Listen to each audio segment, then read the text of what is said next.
क्या दिए थे होमवर्क, पहले ये बताओ तो।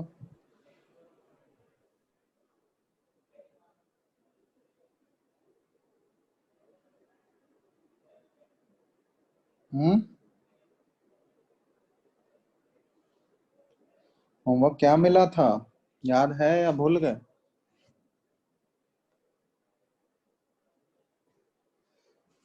अब कुछ बोलोगे ही नहीं तुम लोग।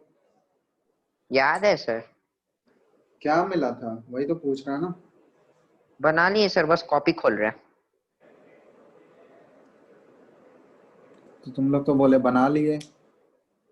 हाँ सर, बना भूल लिए। गए, बनाए थे। जिस दिन दिए थे उसी दिन बना लिए थे।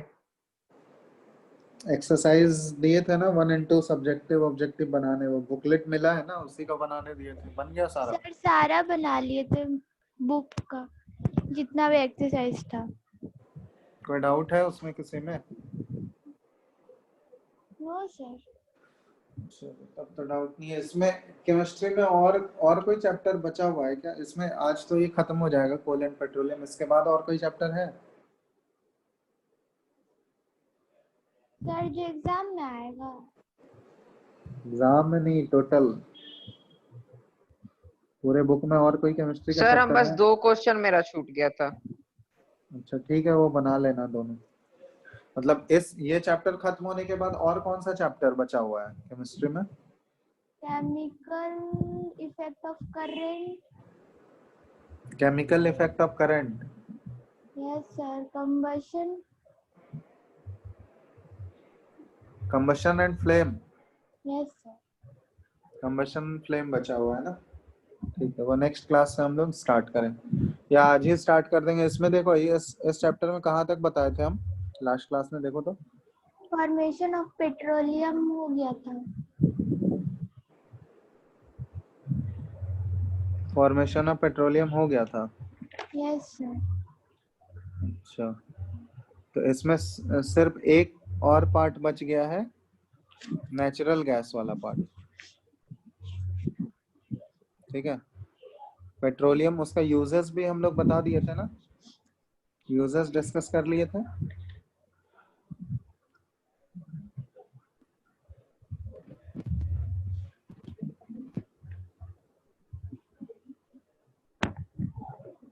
ठीक है, चलो नेचुरल गैस वाला पार्ट बचा हुआ है, तो इसमें हम लोग इसको खत्म कर देते हैं, फिर आगे नेक्स्ट चैप्टर स्टार्ट करेंगे। यूजेस बताओ तो कोई पेट्रोलियम का, कहाँ कहाँ यूज होगा,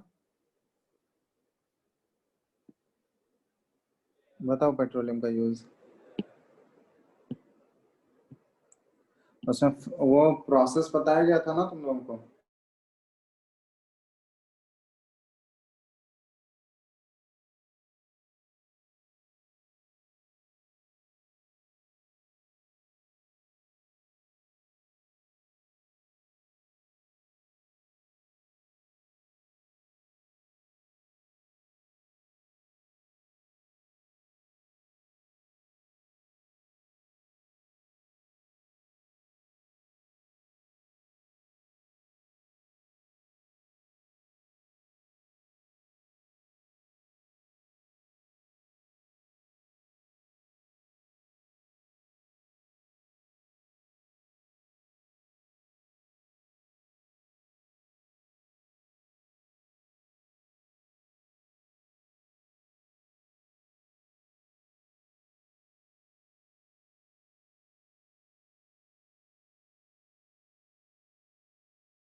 हेलो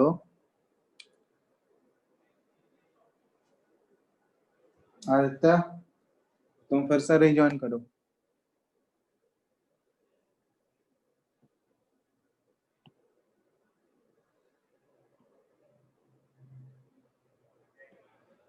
आदित्य, आवाज आ रहा है? यस सर आ रहा है।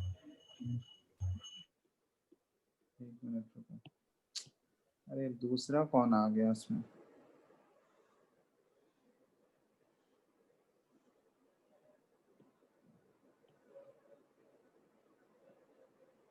फिर से ज्वाइन करो, होस्ट शिफ्ट करो तुम हेलो। आदित्य।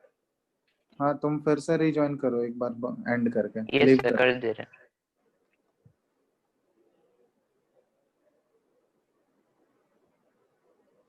चलो।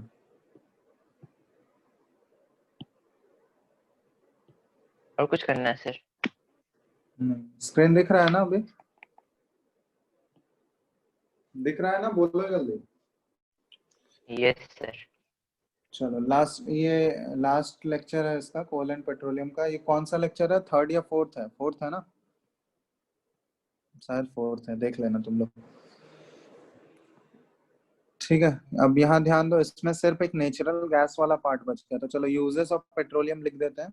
यूजेस ऑफ पेट्रोलियम बता देते हैं, वो ऑलरेडी लास्ट क्लास में भी हम लोग डिस्कस किए थे। तो पेट्रोलियम का जो जो फ्रैक्शनल डिस्टिलेशन करने के बाद क्रूड पेट्रोलियम का जो फ्रैक्शनल डिस्टिलेशन करते हैं, बहुत सारे बाई प्रोडक्ट आते हैं, ठीक है। तो उसके बाई प्रोडक्ट के बहुत सारे यूजेस होते हैं, तो यहाँ पे ये ध्यान देना। इसको हम लोग यूजेस लिख रहे हैं कि petroleum products are used as fuel. जैसे पेट्रोल डीजल हो गया, उसको फ्यूल की तरह यूज कर सकते हैं। एग्जाम्पल ये क्या क्या आ गया? पेट्रोल और डीजल, ये सारे फ्यूल की तरह यूज होंगे। दूसरा, लुब्रिकेटिंग ऑयल, जो यहाँ से लुब्रिकेटिंग ऑयल ऑब्टेन होता है।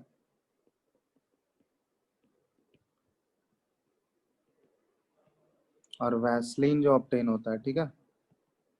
इसको किसकी तरह यूज किया जाता है? लुब्रिकेंट्स की तरह, ठीक है। साथ साथ में लिखते जाना तुम लोग। और तीसरा जो है, यहाँ पे आता है पैराफिन वैक्स। एक वैक्स भी ऑब्टेन होता है, ठीक है। इसको यूज किया जाता है, और या और भी कुछ बाकी प्रोडक्ट्स आते हैं इसके साथ, प्रोडक्ट्स ऑफ पेट्रोलियम। इसको यूज किया जाता है, यूज्ड फॉर, यहाँ पे ऐसे लिख दो, इज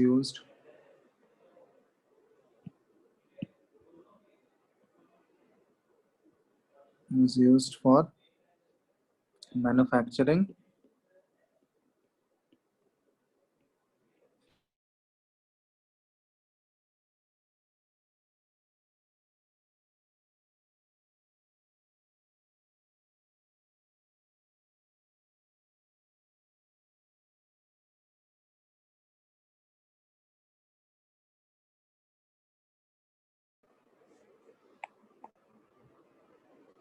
मैन्युफैक्चरिंग कैंडल्स। दिख रहा है ना स्क्रीन? बोलते जाना। हेलो। Yes sir. चलो, candles, waxed paper, water proofing, ठीक है। इन सभी में ये यूज किया जाता है। और फोर्थ जो है, ये यूजेस इंपॉर्टेंट है।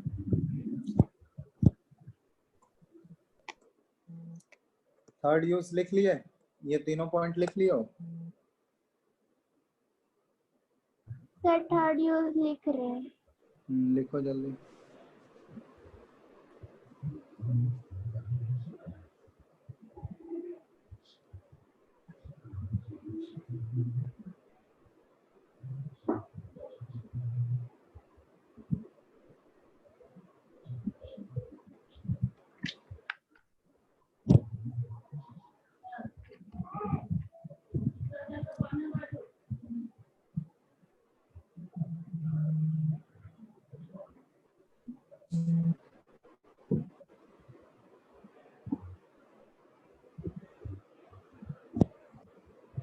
हो गया? Yes sir. एक मिनट रुकना।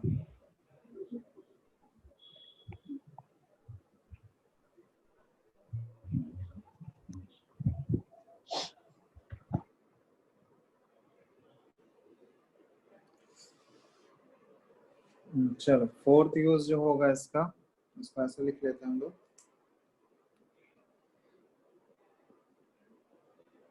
सम ऑफ द बाई प्रोडक्ट्स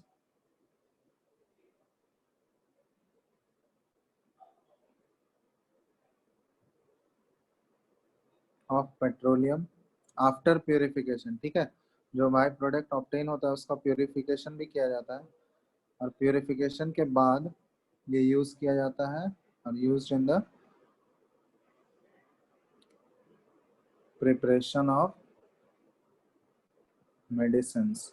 ठीक है, मेडिसिन्स हो गया, या फिर ऑइंटमेंट्स ऑइंटमेंट्स बनाने में यूज किया जाता है, फेस क्रीम बनाने में यूज किया जाता है, फेस क्रीम्स एंड कॉस्मेटिक्स बनाने में यूज किया जाता है। ठीक है, तो पेट्रोलियम का जो प्रोडक्ट्स है ये बहुत ही वाइड रेंज ऑफ यूजेस होता है, इसका वाइड वैरायटी ऑफ यूजेस होता है। ठीक है, ऑलमोस्ट सारे जगह पे ये यूज होता है। तो ये सारे कॉमन यूजेस हो गए पेट्रोलियम के प्रोडक्ट का, जो फ्रैक्शनल डिस्टिलेशन ऑब्टेन करने के बाद जो जो बाई प्रोडक्ट मिलते हैं उन सभी बाई प्रोडक्ट्स का कहाँ का यूज होता है। चलो, तो ये हो गया पेट्रोलियम प्रोडक्ट्स के बारे में। कोल एंड पेट्रोलियम ही डिटेल में पढ़ना था। इसमें एक और प्रोडक्ट आता है, एक और चीज के बारे में हम लोग पढ़ते हैं। तीसरा जो फ्यूल है ये नेचुरल गैस के बारे में पढ़ते हैं। तो नेचुरल गैस एक्चुअली फॉर्मेशन कैसे हुआ था नेचुरल गैस का, इसको हम लोग ऐसे लिखते हैं फॉर्मेशन। ठीक है, तो फॉर्मेशन इसको हम लोग लिख सकते हैं कि नेचुरल गैस was formed, ठीक है, millions of years ago along with petroleum। ठीक है, पेट्रोलियम के साथ साथ ही ये फॉर्म होता है, along with petroleum when microscopic sea plants and animals died and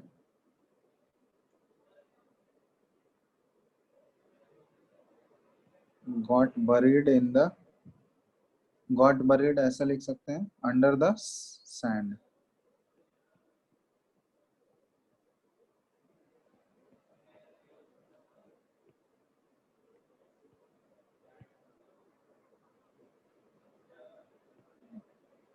This plants and animals, और बहुत ज्यादा टाइम तक वो रहने पे क्या हुआ, तो ट्रांसफॉर्म हो गया धीरे धीरे किसमें, नेचुरल गैस में ट्रांसफॉर्म हो गया। प्लांट्स एंड एनिमल्स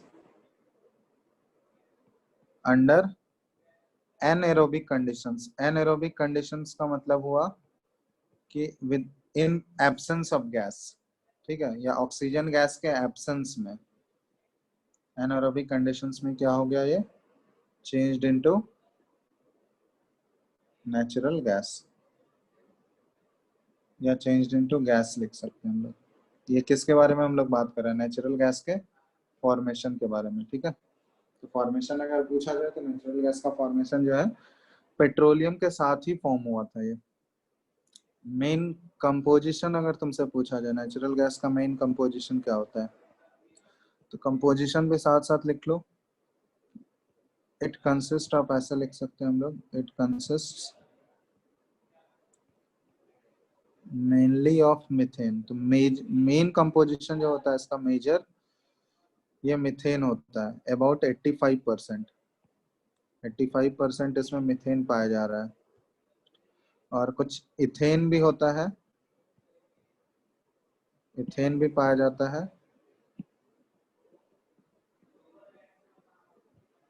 इथेन कितना होता है, अबाउट 10%। और प्रोपेन भी मिलता है इसमें,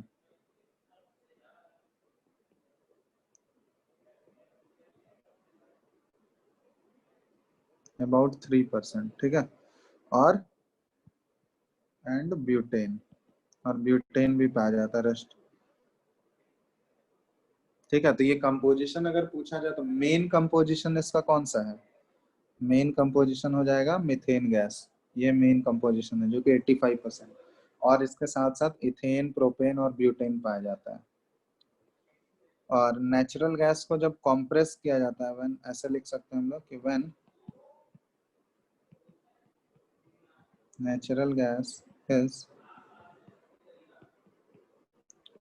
compressed एट हाई प्रेशर, बहुत ही हाई प्रेशर अगर अप्लाई करके इसको कंप्रेस करते हैं, देन इट इज कॉल्ड, इसको बोला जाता है कंप्रेस्ड नेचुरल गैस या सीएनजी। कंप्रेस्ड, जो कि व्हीकल में फ्यूल की तरह यूज किया जाता है। कंप्रेस्ड नेचुरल गैस, सीएनजी सुने हो ना तुम लोग, फ्यूल की तरह जो यूज किया जाता है। पेट्रोल की जगह आजकल सीएनजी ज्यादा यूज हो रहा है, सुने हो ना? हेलो। यस सर, सुने। हाँ, तो ये सीएनजी क्या होता है कि नेचुरल गैस को अगर हाई प्रेशर अप्लाई करके कंप्रेस कर देते हैं तो वही होता है कंप्रेस्ड नेचुरल गैस या फिर सीएनजी। और इसको यूज कहाँ किया जाता है? It is used as a fuel for transport vehicles. क्यों इस सीएनजी का ज्यादा यूज किया जा रहा है? Because it is less polluting. ठीक है, ये गैसेस रिलीज नहीं करता है, लेस पॉल्यूशन होता है इससे, लेस पॉल्यूटिंग। और दूसरा एडवांटेज जो है सीएनजी का, ये भी लिख सकते हैं हम लोग, the great advantage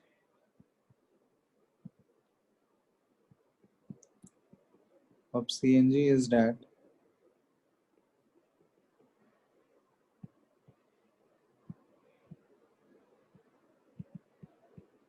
it can be used directly for burning in homes and factories। Directly इसको बर्न करने के लिए यूज किया जाता है होम्स एंड फैक्ट्रीज में, where it can be supplied through pipes, pipes के थ्रू सप्लाई किया जाता है।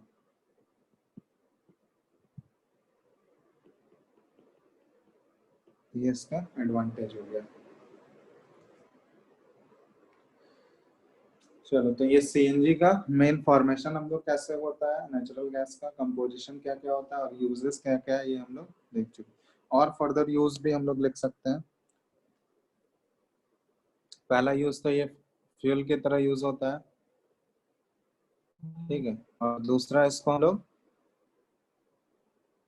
सोर्स ऑफ हाइड्रोजन और कार्बन, मतलब हाइड्रोजन और कार्बन ऑब्टेन करने के लिए भी नेचुरल गैस का यूज किया जा सकता है। ठीक है, तो मेन यूज जो होता है एज ए फ्यूल यूज किया जाता है इसको। ठीक है, तो यूजेस यहाँ पे हो गया। नेचुरल गैस को जब हाई प्रेशर पे कंप्रेस किया जाता है तो इसको बोला जाता है कंप्रेस्ड नेचुरल गैस, और इसको फ्यूल की तरह यूज किया जाता है क्योंकि ये लेस पॉल्यूटिंग है। और दूसरा, it can be directly used in burning, directly used for burning in Holmes and factories. ठीक है, ये ध्यान रखना। तो यूजेस इसका क्या आ जाएगा? सोर्स ऑफ फ्यूल, ठीक है, या फिर यूज्ड एज अ फ्यूल। इसका कैलोरीफिक वैल्यू भी हाई होता है, बहुत ज्यादा हाई है calorific value. Used as a fuel, ऐसे लिख लेना, फ्यूल की तरह यूज किया जाता है।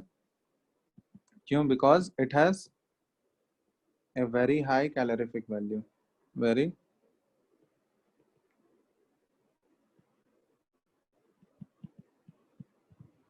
कैलोरीफिक वैल्यू अबाउट, हम लोग ऐसा लिख लेते हैं 55 किलो जूल पर ग्राम। ठीक है, ये इसका कैलोरीफिक वैल्यू होता है। और हाई कैलोरीफिक वैल्यू होने की वजह से इसको आसानी से हम लोग फ्यूल की तरह यूज कर सकते हैं। तो ये नेचुरल गैस का यूज हो गया।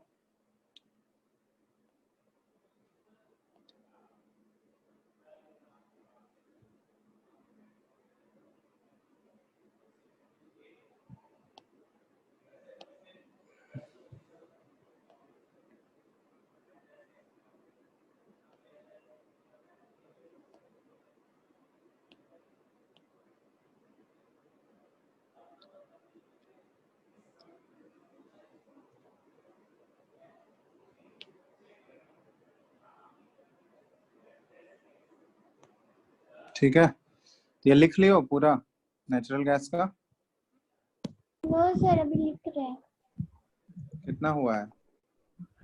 सर। ये ग्रेट एडवांटेज ऑफ सीएनजी ये वाला कर रहे थे। ठीक है, लिखो पूरा।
हो जाएगा तो बोलना।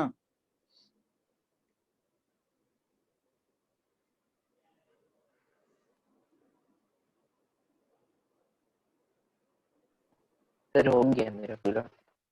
हो गया, चलो अब नेक्स्ट है। तो हो ही गया ऑलमोस्ट, चैप्टर ये कंप्लीट ही हो गया। तीनों के बारे में हम लोग डिटेल में पढ़ लिए। तुम लोग इसमें होमवर्क जो है, इसमें एक टॉपिक चलो ये बच गया है, इसको हम लोग ऐसे ही डिस्कस कर लेते हैं। कंजर्वेशन ऑफ नेचुरल या कंजर्वेशन ऑफ फॉसिल फ्यूल अगर तुमसे पूछा जाए, कैसे कंजर्व करेंगे फॉसिल फ्यूल को, अल्टरनेटिव्स क्या क्या है। हम लोग alternative sources of energy use करेंगे, use alternative sources of energy. कौन कौन सा alternative sources of energy use कर सकते हैं हम लोग, बताओ तो। कौन कौन सा यूज किया जा सकता है अल्टरनेटिवली, बोलो। फॉसिल फ्यूल को रिप्लेस करके कौन कौन सा एनर्जी यूज किया जा सकता है जिससे solar pollution. Energy, solar energy फिर और ओशियन एनर्जी में भी। ओशन एनर्जी या हाइड्रो इलेक्ट्रिसिटी। ठीक है, पानी से जो एनर्जी ऑब्टेन होता है डैम बना के, हाइड्रो इलेक्ट्रिसिटी उसको बोलते हैं, हाइड्रो इलेक्ट्रिक पावर्स।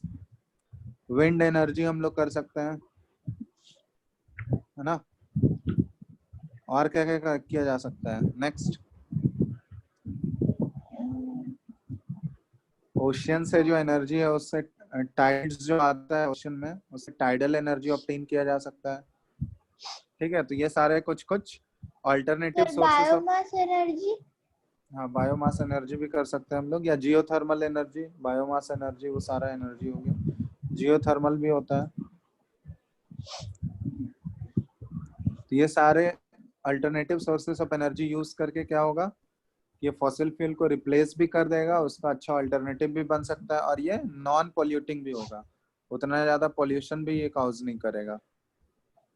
ठीक है, नॉन पॉल्यूटिंग हो गया। दूसरा, एबंडेंट, बहुत ज्यादा अमाउंट में प्रेजेंट है, क्योंकि फॉसिल फ्यूल जो है वो क्या है, बहुत ही कम अमाउंट में प्रेजेंट है ना वो।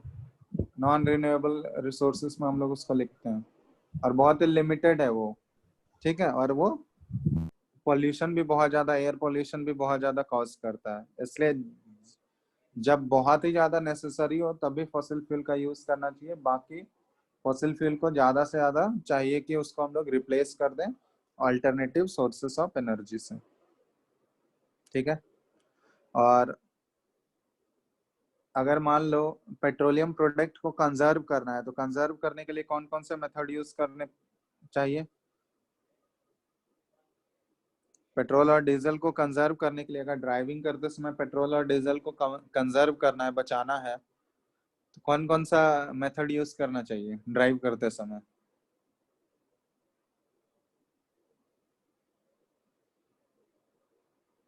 बोलो।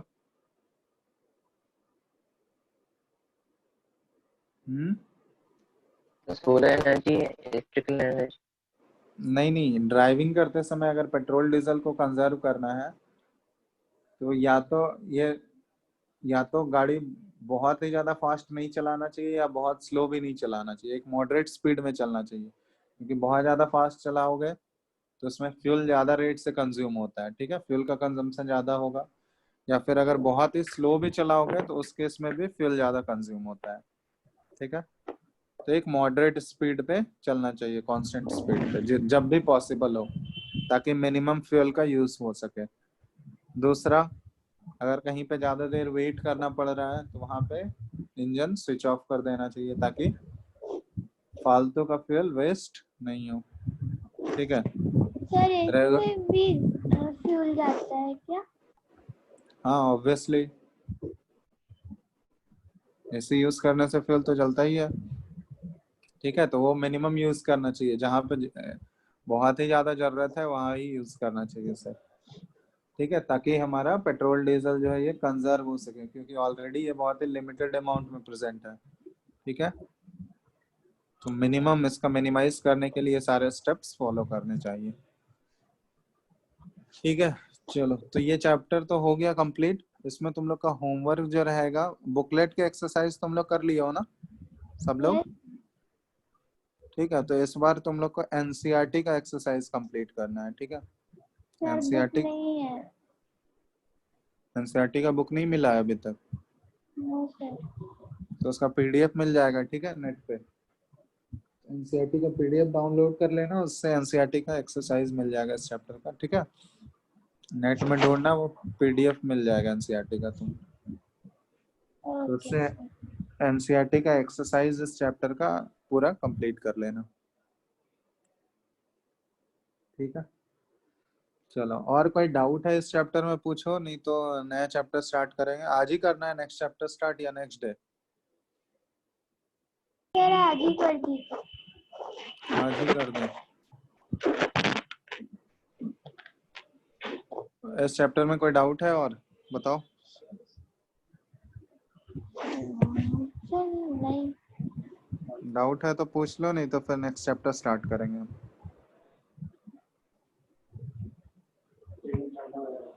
सर देखते। नो सर नहीं है, छोटा सा तो चैप्टर हो गया।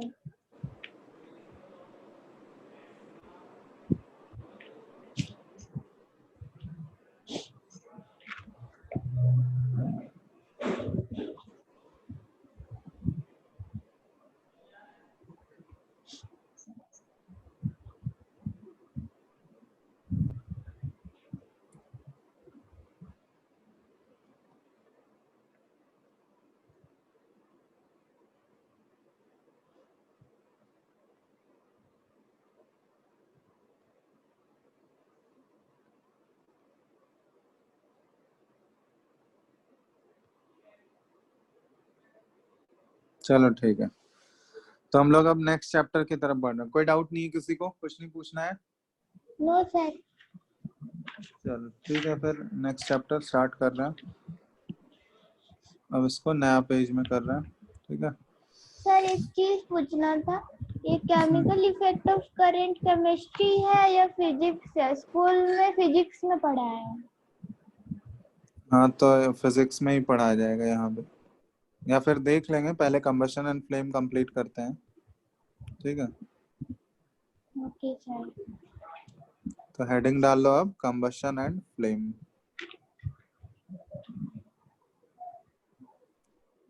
ठीक है। जस्ट आज इंट्रोडक्शन ही हम लोग इसमें देखेंगे, फर्स्ट लेक्चर है इसका। तो कंबशन और फ्लेम के बारे में पढ़ना है। तो एक्चुअली कंबशन को अगर डिफाइन करना हो, कंबशन किसको बोलते हैं? कोई भी सब्सटेंस अगर जल रहा होता है, ठीक है, जहाँ पे किसी सब्सटेंस को बर्न करने पे हीट और लाइट प्रोड्यूस होता है, उसी प्रोसेस को हम लोग बोलते हैं कंबशन। तो अगर इसको डिफाइन करना है तो ऐसे हम लोग बोल सकते हैं कि एक chemical process in which a substance chemical process in which a substance reacts with oxygen to give, या फिर ऐसा लिख सकते हैं to produce heat and light. To produce heat and light is called combustion. ठीक है, ये डेफिनेशन ध्यान रखना। जहाँ हीट एंड लाइट प्रोड्यूस होता है किसी भी सब्सटेंस को ऑक्सीजन के प्रेजेंस में बर्न करने पे, तो इस प्रोसेस को हम लोग बोलते हैं कंबशन। कोई डाउट है इसमें किसी को? तो ये इसका डेफिनेशन हो गया। एग्जाम्पल जैसे बर्निंग ऑफ वुड या बर्निंग ऑफ पेपर, तो ये हमेशा क्या होता है? Burning of would. वुड को बर्न करते हैं तो देखे हो ना, हीट और लाइट प्रोड्यूस होता है। ये किसका एग्जाम्पल हो गया? कंबशन। या बर्न, पेपर को बर्न करते हैं तो हीट और लाइट प्रोड्यूस होता है, तो उसको हम लोग बोलते हैं उसी प्रोसेस को कंबशन। इसमें दो टाइप का सब्सटेंस आता है, एक होता है combustible substance,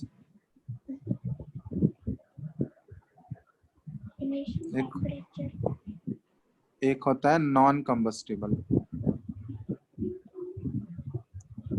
non combustible, combustible और नॉन कंबस्टिबल का मतलब क्या हुआ? किसको कंबस्टिबल बोलेंगे? सब्सटेंसेस, ठीक है, ये लिखते जाना, विच easily catch fire are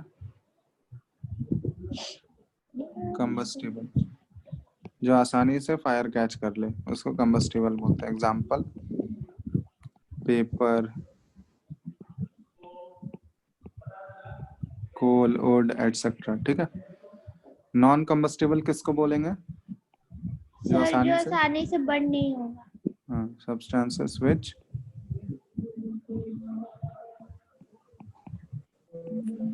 do not catch fire readily are called non-combustible। इसमें क्या क्या आ जाएगा एग्जाम्पल नॉन कंबस्टिबल में? सर डायमंड, या सैंड बोल सकते हैं हम लोग, वाटर हो गया, ग्लास हो गया, ठीक है, एटसेट्रा।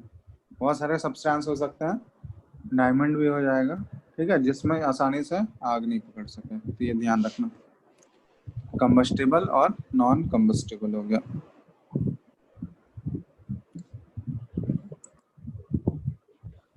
सर एक बार ऊपर कर सकते हैं क्या?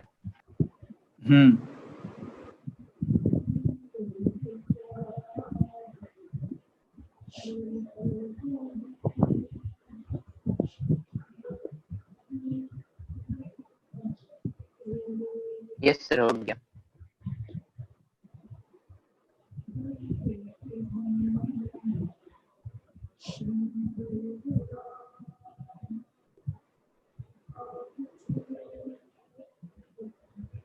हो गया? Yes sir. चलो नेक्स्ट हम लोग पढ़ेंगे फ्यूल के बारे में। फ्यूल किसको बोलते हैं बताओ तो? फ्यूल को कैसे डिफाइन करोगे?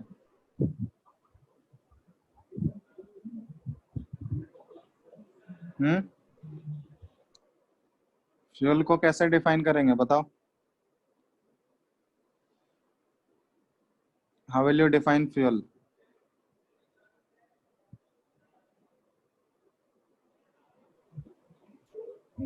sir fuel is a substance which burn in air to produce energy without harmful gas.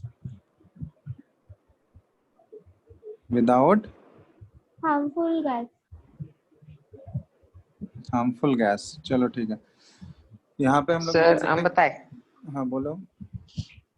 Sir, fuel is a material that can be made to react with other substance so that it releases energy as energy ठीक है, or हाँ, वैसा substance जिसको burn करने पे क्या हो, heat energy या हीट एंड लाइट प्रोड्यूस हो, या हीट एनर्जी प्रोड्यूस हो, ठीक है, उसको फ्यूल बोलते हैं। तो ऐसे बोल सकते हैं हम लोग, इसको डिफाइन कर सकते हैं कि एनी सब्सटेंस जिसका कंबशन हो सके, विच अपॉन कंबशन, ठीक है, which upon combustion produces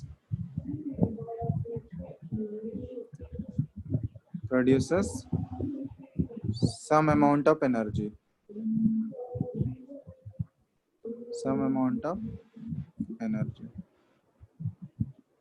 is known as fuel, ठीक है। एग्जाम्पल फ्यूल का बहुत सारा फ्यूल आएगा, ये टाइप्स ऑफ फ्यूल हम लोग पढ़ चुके हैं। फॉसिल फ्यूल हो गया, फॉसिल फ्यूल में कोल, पेट्रोलियम, नेचुरल गैस ऑलरेडी आ गया, या फिर बायो गैस आ जाता है, ठीक है, या फिर न्यूक्लियर एनर्जी है, ये सारा फ्यूल का एग्जाम्पल है। फ्यूल की तरह इन सबको यूज कर सकते हैं हम लोग। अब फ्यूल का जो क्लासिफिकेशन है, on depending upon their state, fuel depending on their state, कौन सा स्टेट में है, सॉलिड, लिक्विड, या स्टेट को हम लोग फेज भी बोल सकते हैं। फेज पे डिपेंड करते हुए फ्यूल कितने टाइप्स का हो सकता है, 3 टाइप का हो सकता है, सॉलिड, लिक्विड और गैस। सॉलिड, लिक्विड और तीसरा गैस। एग्जाम्पल दो तो तीनों फ्यूल का। सॉलिड फ्यूल का एग्जाम्पल दो कोई।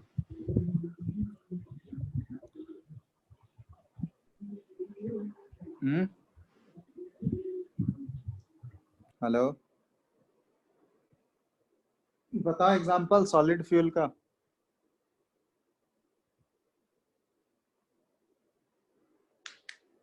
सुन रहे हो? हेलो, आवाज आ रहा है क्या तुम लोगों को?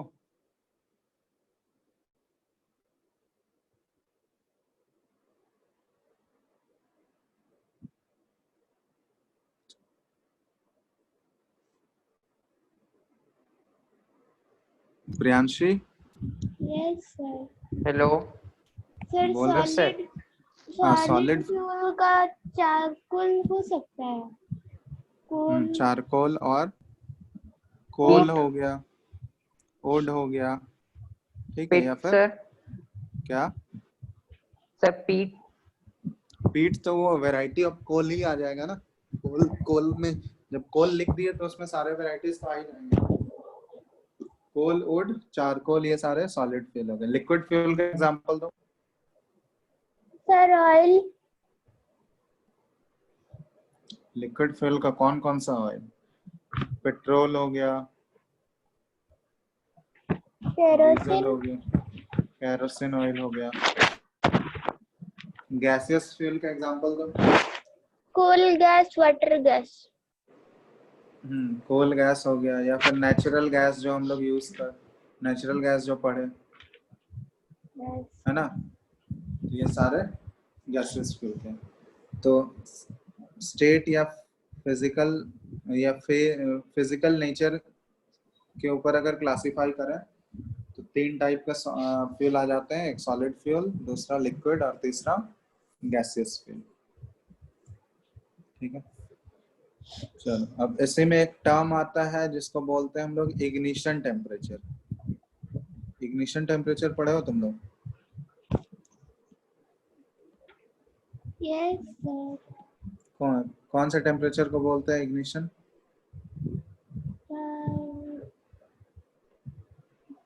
सर इसको शायद किंडलिंग टेम्परेचर भी बोलते हैं, और लोएस्ट टेम्परेचर होता है इसको, लोएस्ट टेम्परेचर पे जो बर्न करे। Ignition temperature. चलो बताओ तो डेफिनेशन कोई बोलो। ये लास्ट क्लास में भी हम लोग ये पढ़े हैं, इग्निशन टेम्परेचर, लास्ट चैप्टर में। The So, कैसे? lowest temperature at which a substance starts burning is known as the ignition The temperature. lowest temperature at which, इसको kindling temperature भी बोलते हैं। lowest temperature at which एक combustible substance, ठीक है, ऐसे डिफाइन करते हैं। तो ऐसा टेम्परेचर जहाँ पे एक combustible substance जो है ये फायर कैच करता है, catches fire. When heated in air, जब उसको एयर में हीट किया जाता है, is called its ignition temperature. ठीक है, इसको इग्निशन टेम्परेचर बोला जाता है। और ये इग्निशन टेम्परेचर जो होता है, इसका दूसरा नाम, इसको किंडलिंग टेम्परेचर भी बोला जाता है। दूसरा नेम क्या है इसका? Kindling temperature. ठीक है, ये ध्यान रखना। तो इग्निशन टेम्परेचर और किंडलिंग टेम्परेचर दोनों क्या है? सेम ही चीज है।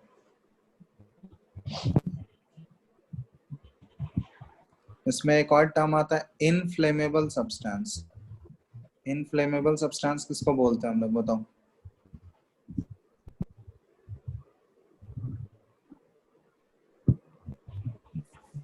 What do you mean by inflammable substance?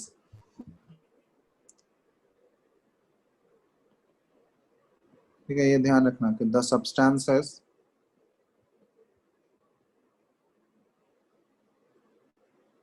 which have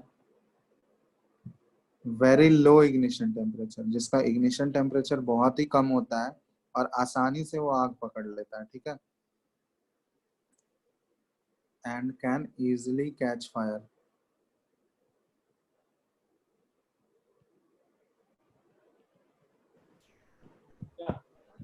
with a flame. हम लिख ना रहे थे।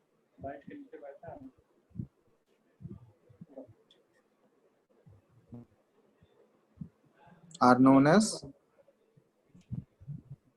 inflammable substances। ठीक है, ये ध्यान रखना, ये इंपॉर्टेंट है। एग्जाम्पल बताओ तो इनफ्लेमेबल सब्सटेंस का, जो कि आसान, जिसका इग्निशन टेम्परेचर कम होता है और वो आसानी से आग पकड़ लेता है, वैसा कोई एक एग्जांपल बताओ इग्निशन, ये इनफ्लेमेबल सब्सटेंस का, जो तुरंत आग पकड़ लेता है। पेट्रोल हो गया, ठीक है, डीजल हो गया, या फिर एलपीजी गैस हो गया, या एसीटोन हो गया, ये सारे इनफ्लेमेबल सब्सटेंस के एग्जांपल है। ये ध्यान रखना, एक्सेट्रा। इनका इग्निशन टेम्परेचर जो है बहुत ही कम होता है और आसानी से वो आग पकड़ सकता है। तो उस टाइप के सब्सटेंस को बोलते हैं हम लोग इग्निशन टेम्परेचर।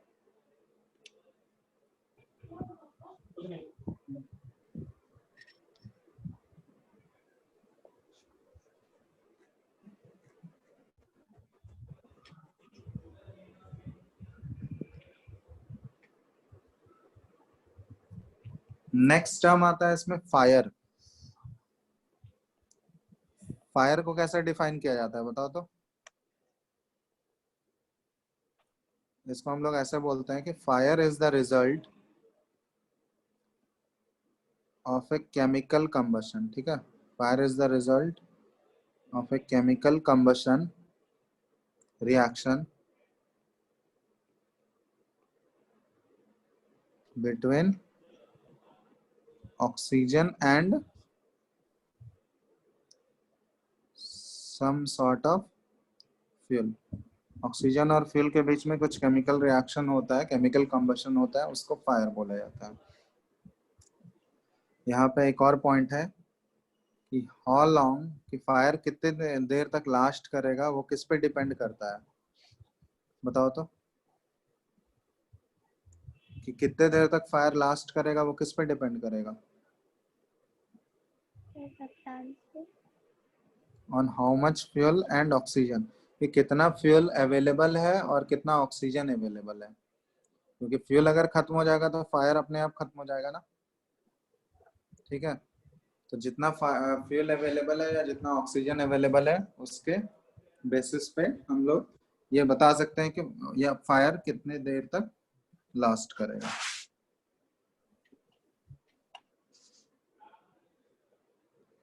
यहाँ पे एक्चुअली एक फायर ट्रायंगल ड्रॉ किया जाता है। फायर ट्रायंगल, फायर ट्रायंगल का मतलब क्या हुआ? ठीक है, ये ऐसे हम लोग ड्रॉ करते हैं, एक इस टाइप का ट्रायंगल बनता है कि फायर को जनरेट करने के लिए, ठीक है, फायर को जनरेट करने के लिए हम लोग ये फ्लेम जनरेट कर रहे हैं यहाँ पे। एक्चुअली ये ऐसे फायर है, ठीक है, तो यहाँ पे इसको ऐसे फायर से डिनोट कर रहा है, ये ऐसे ड्रॉ कर लो अच्छे से।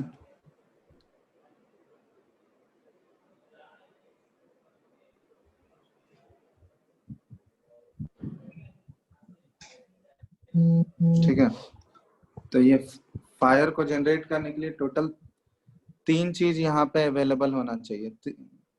एक फ्यूल होना चाहिए, दूसरा ऑक्सीजन प्रेजेंट होना चाहिए, और तीसरा, और फायर से जो है ये हीट जनरेट होगा। ठीक है, यहाँ पे हीट लिखा हुआ है, ये ऐसे लिख लेना, यहाँ पे व्हाइट से लिख देते हैं, ये फायर है, और यहाँ पे क्या आएगा, ये हीट आ जाएगा। ठीक है, तो यहाँ पे ऐसे लिखते हैं हम लोग, for the generation of fire. ठीक है, ये इंपॉर्टेंट है, for the generation of fire, इसी को फायर ट्रायंगल बोला जाता है।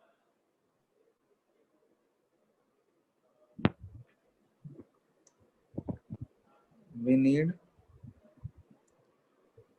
3 things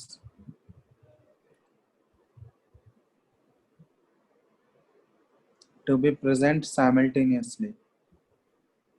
साइमल्टेनियसली ये तीनों चीज वहां पे प्रेजेंट होना चाहिए। ठीक है, तभी हम लोग बोलेंगे कि फायर का जनरेशन होगा।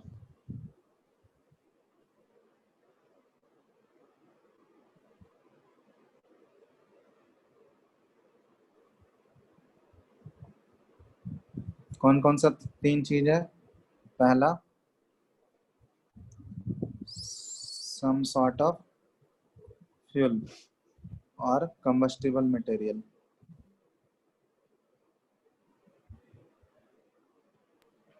इधर ऊपर कर सकते हैं थोड़ा सा। दिख रहा है? और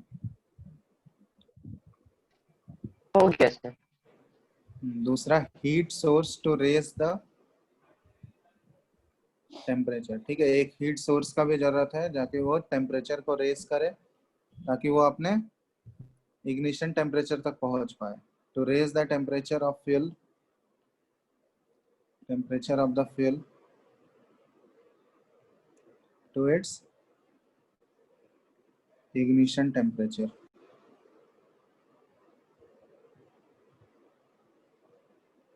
और तीसरा है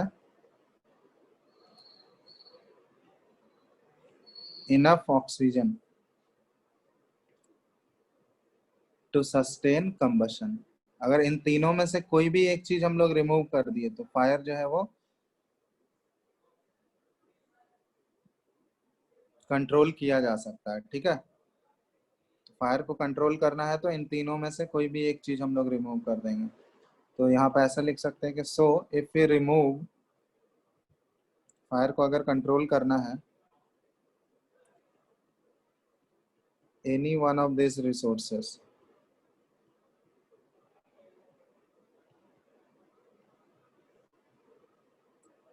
the fire can be controlled.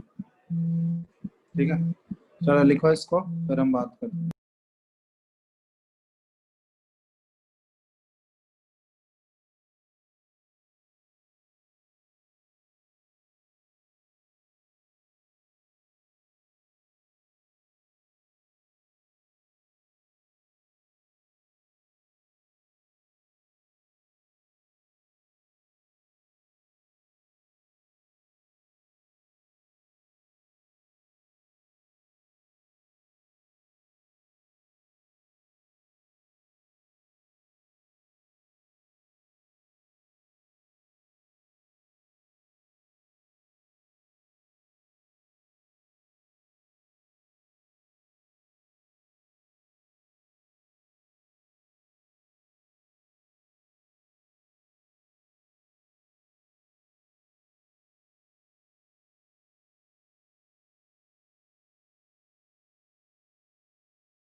Hello, लिख लिए? हो गया लिखा Yes, हुआ? sir. सॉरी, ये स्पेलिंग ट्रायंगल है ना, फायर ट्रायंगल। सब लोग लिख लिए? पूरा हो गया? देख लो, किसी का बचा हुआ है तो बोलो। आयुष, यस सर, लिख रहे हो तुम? हम लिख ही रहे थे सर। हो गया पूरा? बस सर हम इफ पे हैं अभी।